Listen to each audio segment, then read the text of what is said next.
টাটকা লোটে মাছ কেটে ধুয়ে নিয়ে তার মধ্যে একটু আদা রসুনের পেস্ট আর আষ্টে ভাবটা কাটানোর জন্য একটু পাতিলেবুর রস দেওয়া হলো। তারপর সামান্য একটু ভিনিগার যদি বাড়িতে না থাকে কোনো প্রবলেম নেই। এরপর পরিমাণ মতো একটু হলুদ, স্বাদ মতো নুন, একটু কাশ্মীরি লঙ্কার গুঁড়ো আর কয়েক দানা চিনি দিয়ে ভালোভাবে মেখে আধ ঘন্টা রেখে দেবো।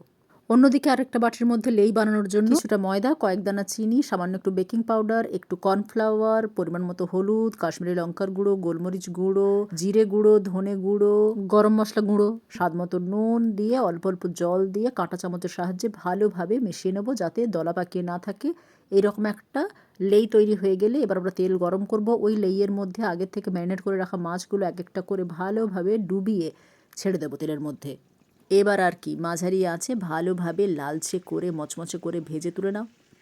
এই ধরনের ফিশ ফ্রাই গরম গরম অবস্থায় খেলে খুব ভালো লাগে। তাই কড়াই থেকে গরম গরম নামলেই নিজে খাও আর গেস্টকে খাওয়াও।